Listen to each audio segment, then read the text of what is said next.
The emergency alarm screamed through the darkness of space.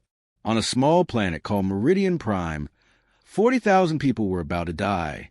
A massive swarm of meteors was racing toward their world, and nothing could stop it. The colony had been peaceful just days before. Families were growing crops.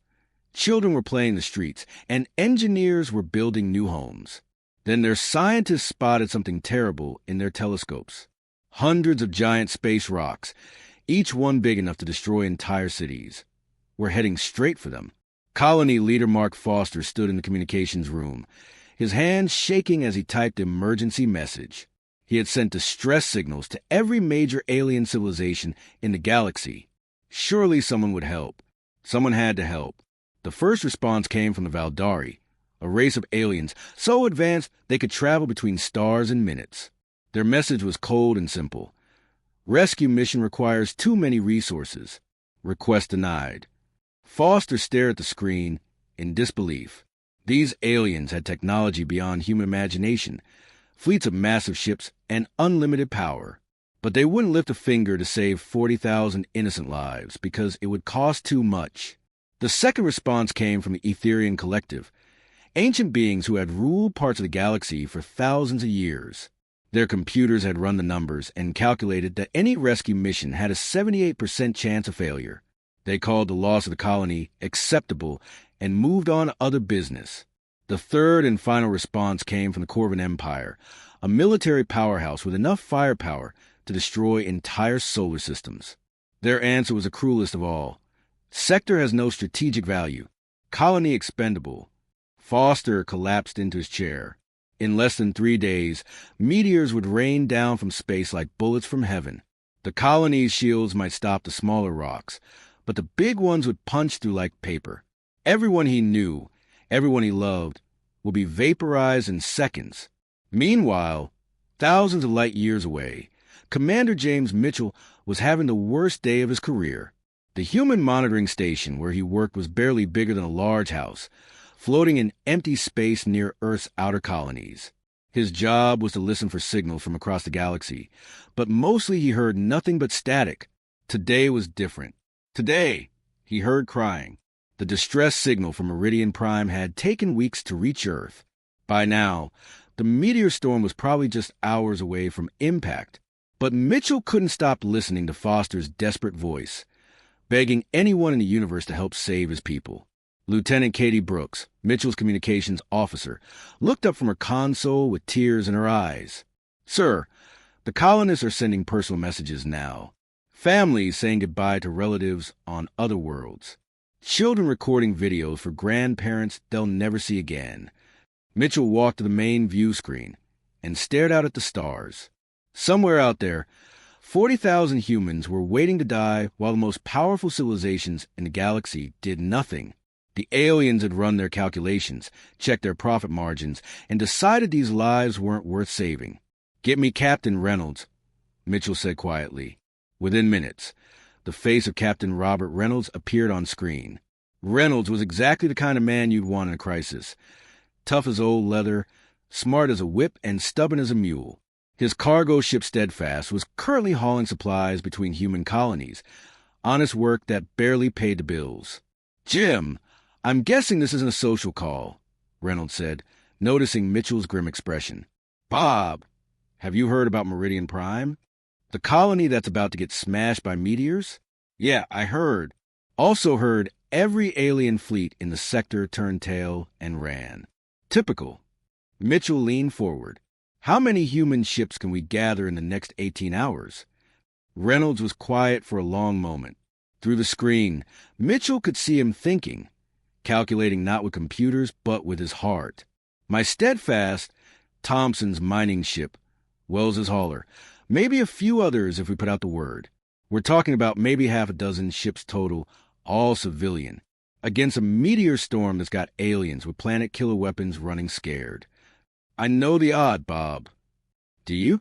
"Because I'm looking at the tactical data right now, and it's not just bad odds. It's suicide. Those meteors are the size of mountains. Our ships are held together with spare parts and hope." Mitchell looked around his small command center. His crew was young, idealistic, the kind of people who joined the space service to explore strange new worlds and meet alien civilizations. They never expected to watch good people die, while the galaxy's superpowers counted their coins. The aliens calculated the risks and walked away, Mitchell said. Maybe it's time someone calculated with their heart instead of their computer. Reynolds smiled, and Mitchell could see the old fire burning in his eyes. Sent out the call, Jim. Any human ship willing to risk everything for strangers, rendezvous at Jump Point Charlie. We leave in 18 hours. Bob, you know this is probably a one-way trip. Then we'd better make it count. The rescue fleet looked like a joke floating in the darkness of space. 7 human ships had answered the call, and none of them belonged in a military formation. There was Reynolds' cargo hauler Steadfast, held together with welding patches and 30 years of repairs. Thompson's mining ship Iron still had rock dust coating its hull from the last asteroid job. Wells' transport digger's dream was designed to carry supplies, not fight through meteor storms. Captain Reynolds floated in the pilot's seat of his ship, looking at the ragtag collection of vessels through his cracked viewport. These weren't warships. They were working boats, the kind that hauled freight between colonies and minded their own business. But today, they were all humanity had. "This is insane," came the voice of Captain Susan Wells over the radio. Her ship was the newest of the bunch, but that still meant it was 15 years old and running on backup power half the time. "We're about to fly through the most dangerous part of the galaxy in ships that barely passed their last safety inspection. Anyone having second thoughts can turn around now," Reynolds replied. "No judgment from me." The radio stayed quiet. Not one ship broke formation. Lieutenant Commander Paul Anderson was piloting the only military vessel in their group, a patrol ship called Guardian that was older than most of the crew. His job was supposed to be escorting cargo convoys through safe space, not leading suicide missions into alien territory. "All right, people, listen up," Anderson said, pulling up navigation charts on his flickering screen. "We've got 3 ways to reach Meridian Prime. The long route takes us around Corvin space, but adds 40 hours we don't have. The direct route puts us right through their most heavily patrolled sector, where they shoot first and ask questions later." Captain Diana Clark, commanding the transport New Dawn, had been quiet until now.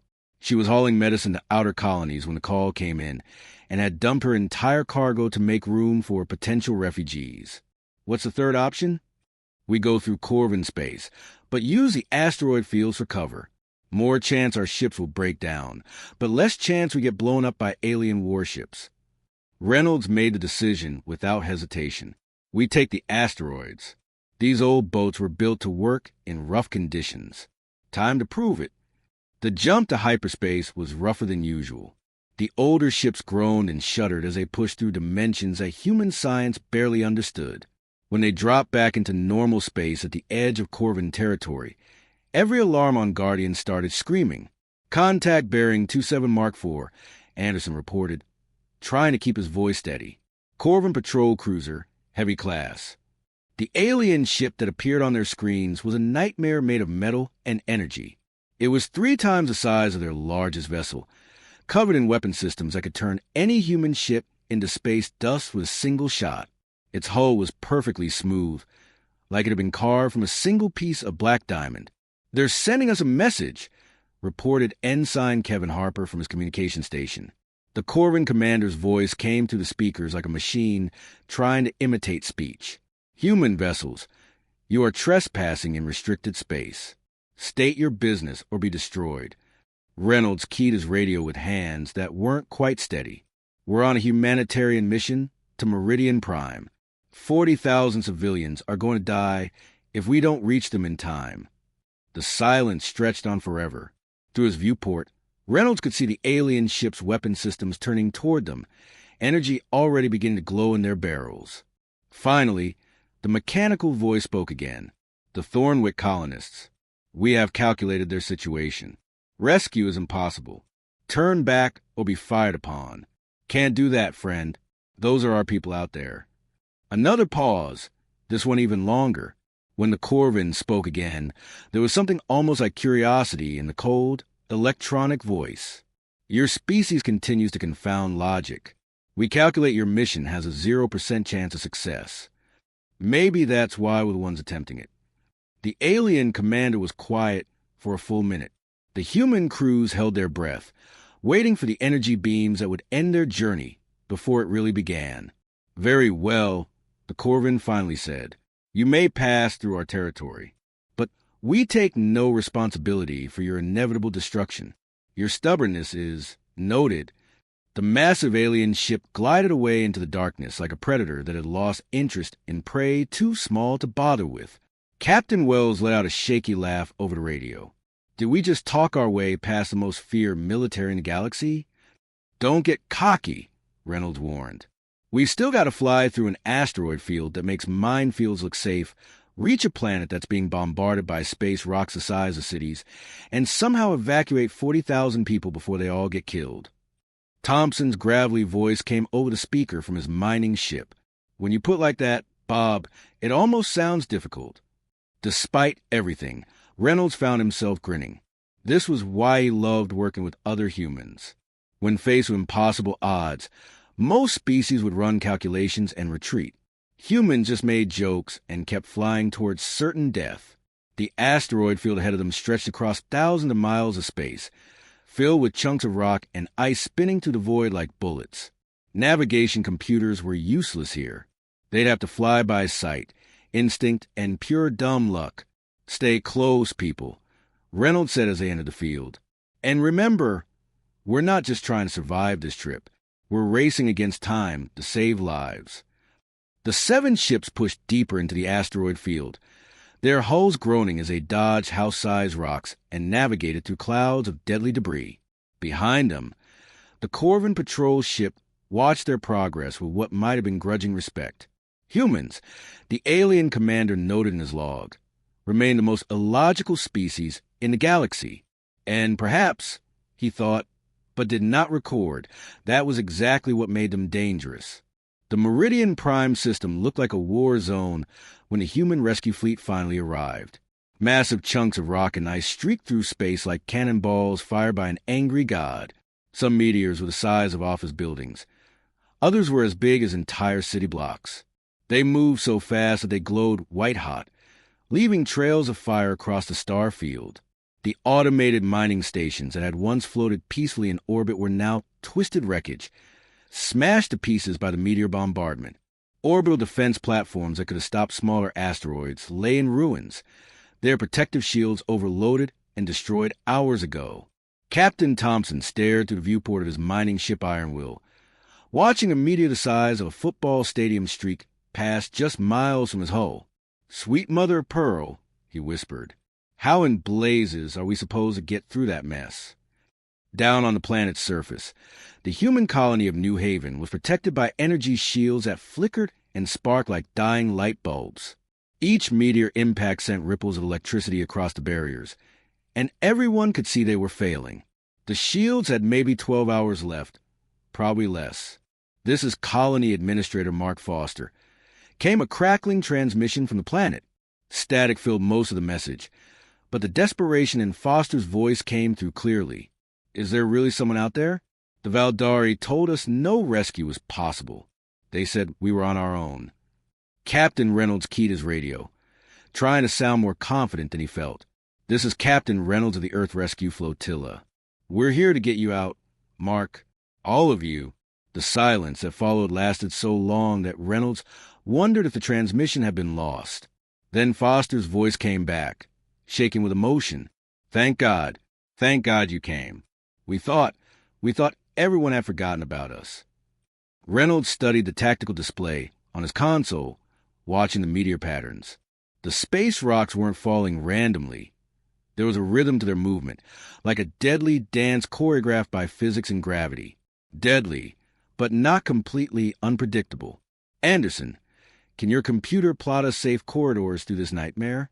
Lieutenant Commander Anderson's voice came back from the patrol ship guardian, tinged with dark humor.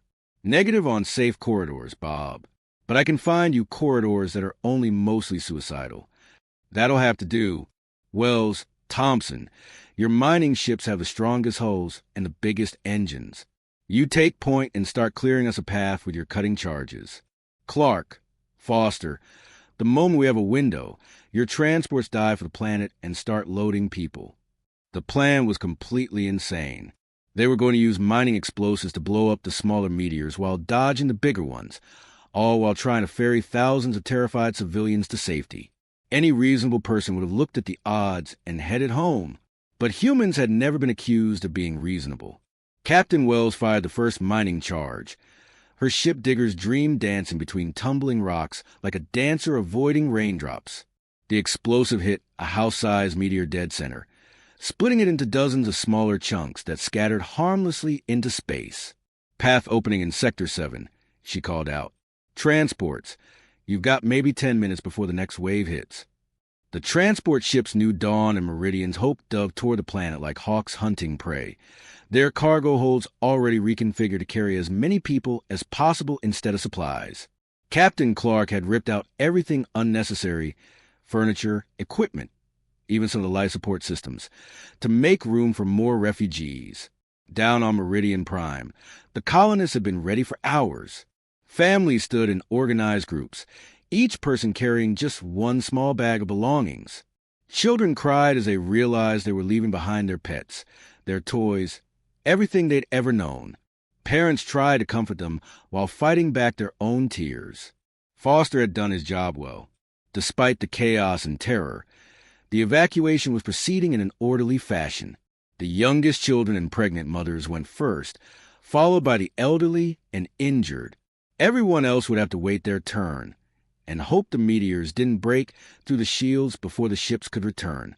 The first transport broke atmosphere, just as a meteor the size of a city bus exploded against the colony's energy barrier. The shields held, but everyone could see the cracks spreading across the protective dome like spider webs on broken glass. Loading complete, Captain Clark reported as her ship climbed back toward space. 340 passengers aboard, returning to orbit for transfer to the cargo ships. But even as the first group of refugees reached safety, everyone could see the terrible math. 40,000 people needed to be evacuated, and the transports could only carry a few hundred at a time. Each trip down to the planet took 20 minutes, and every 20 minutes the meteor storm got worse. Thompson's voice crackled over the radio as he detonated another mining charge, fragmenting a spinning chunk of ice and rock. "Bob, we got a problem. The big meteors are starting to cluster together. My computer's tracking one group that'll hit the planet in about 6 hours." Reynolds felt his stomach drop as he looked at the scanner readings. 3 massive asteroids, each one over a mile wide, were locked in gravitational embrace as they tumbled toward Meridian Prime. When they hit, they wouldn't just crack the energy shields, they'd crack the planet's crust. "How many people can we get off before then?" he asked quietly. Foster's voice came back from the surface, strained but determined. "At current rates? Maybe half. 20,000 people." Reynolds stared out at the meteor storm, watching house-sized rocks streak past his ship like glowing bullets. Somewhere in the back of his mind, he was already forming a plan. A terrible, desperate plan that would require everything he had. But first, they had to save as many colonists as possible. The ships dove back toward the planet again and again, racing against time and physics in the simple, brutal math of disaster. Every trip brought more families to safety, but also brought them closer to the moment when saving some would mean sacrificing others. The meteors kept falling, the shields kept weakening, and 40,000 human lives hung in the balance while 7 beat-up cargo ships performed miracles in the darkness of space. 27 hours into the evacuation, everything went wrong. The massive asteroid that had been tracking toward Meridian Prime suddenly shifted course, pulled by the gravity of a passing comet. What had been a manageable threat became a planet killer in the span of minutes. Captain Reynolds stared at his tactical display aboard the Steadfast, watching the mountain of rock and metal tumble through space toward the colony. His navigation officer, Lieutenant Janet Palmer, had run the numbers 3 times, hoping for a different answer each time. "Sir, the asteroid is nearly 3 kilometers across," she reported, her voice tight with controlled panic. "When it hits, the explosion will crack the planet's crust. Even our people in orbit won't survive the shock wave." Reynolds looked at the evacuation status. They'd managed to save 28,000 colonists, but 12,000 people were still on the surface. The transport ships were making their final runs, but there simply wasn't enough time. "How long do we have?" he asked. "4 hours, maybe less. The planet's gravity is pulling it faster now." Reynolds opened a fleet-wide communication channel. The faces of his fellow captains appeared on screen, tired, grime-streaked faces of people who'd been working without sleep for more than a day straight. These weren't military heroes or trained astronauts. They were cargo haulers and mining operators who'd risked everything to save strangers. "Ladies and gentlemen, you can all see what we're looking at," Reynolds said quietly. "That asteroid is going to hit, and we can't get everyone out in time." Captain Wells spoke first, her voice hoarse from shouting orders to her crew. "Bob, please tell me you're not thinking what I think you're thinking. My cargo hold is packed with mining explosives from the Thompson job I was running before this all started. Enough high-yield charges to crack that rock into pieces small enough for the planetary shields to handle."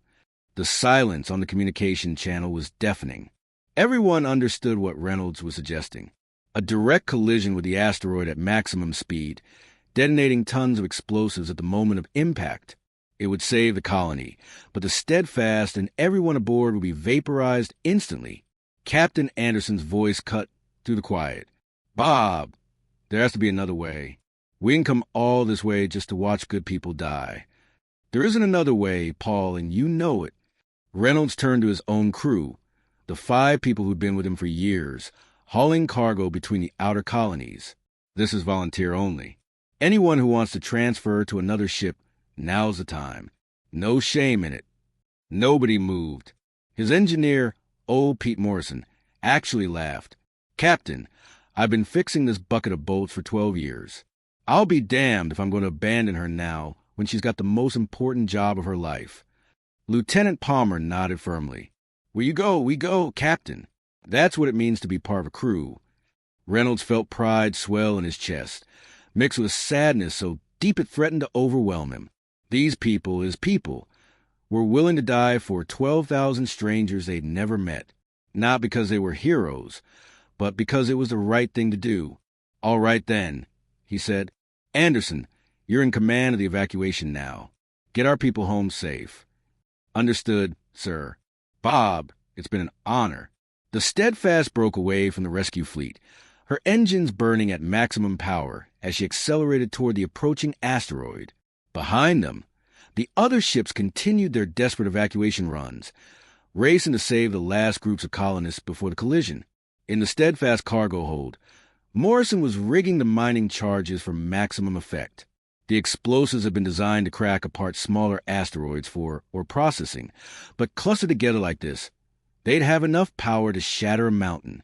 2 minutes to impact. Palmer reported from her navigation station. "All systems are running perfectly."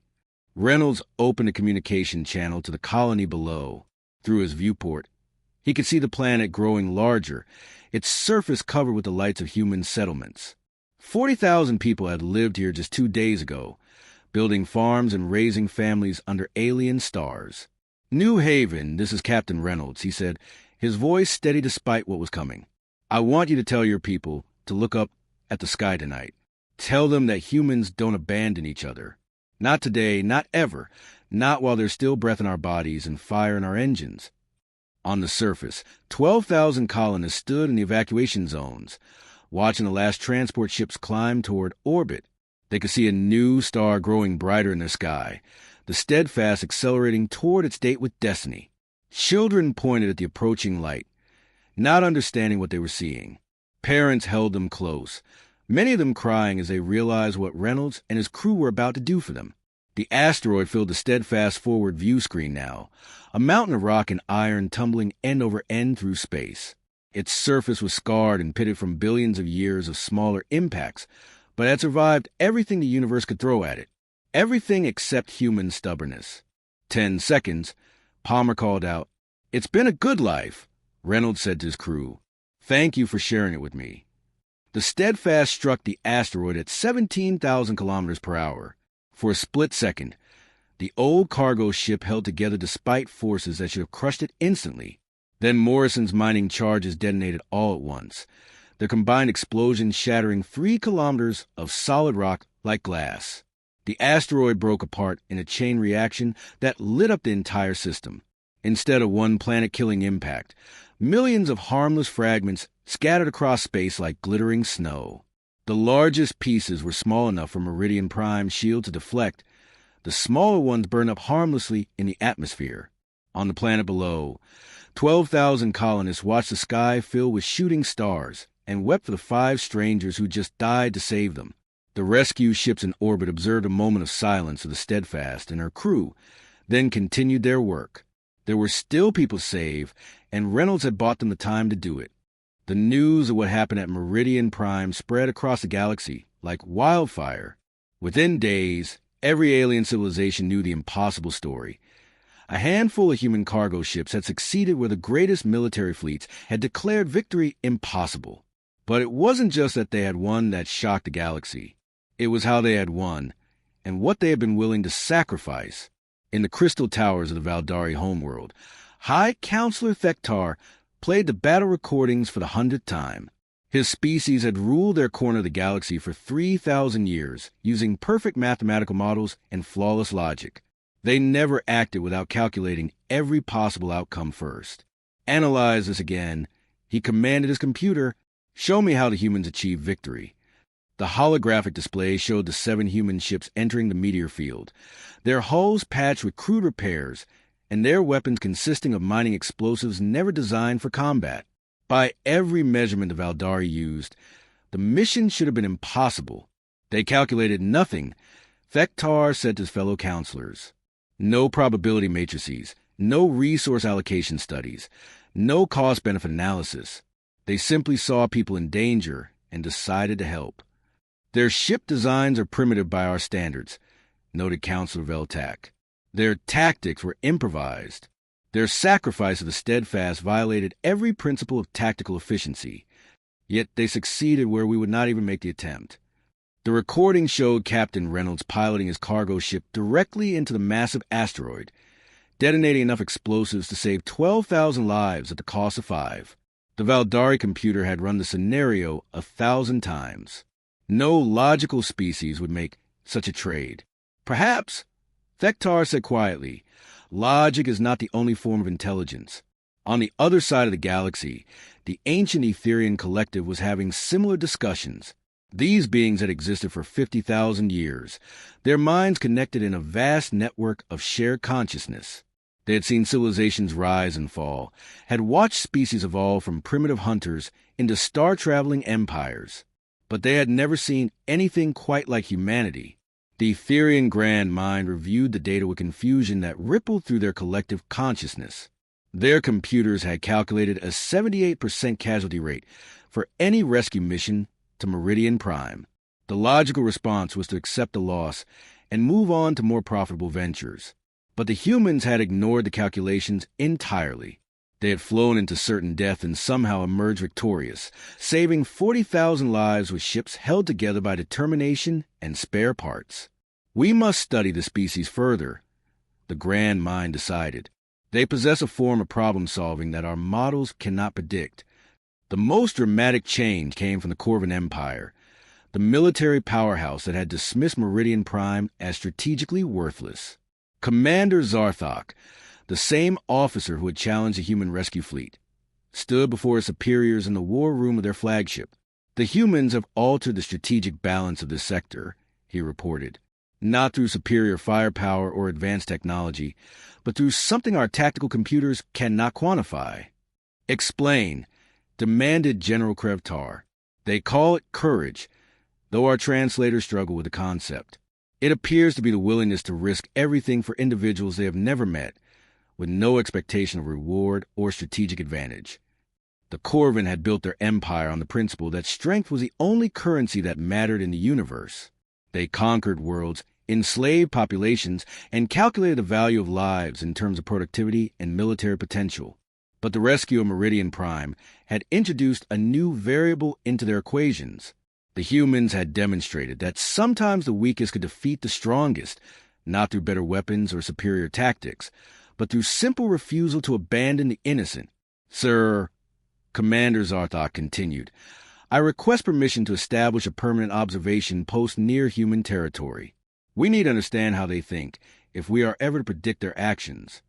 The general was quiet for a long moment. Granted, but maintain distance. These humans are unpredictable. Meanwhile, on Meridian Prime, now renamed Haven's Rest, the colonists worked alongside their new protectors.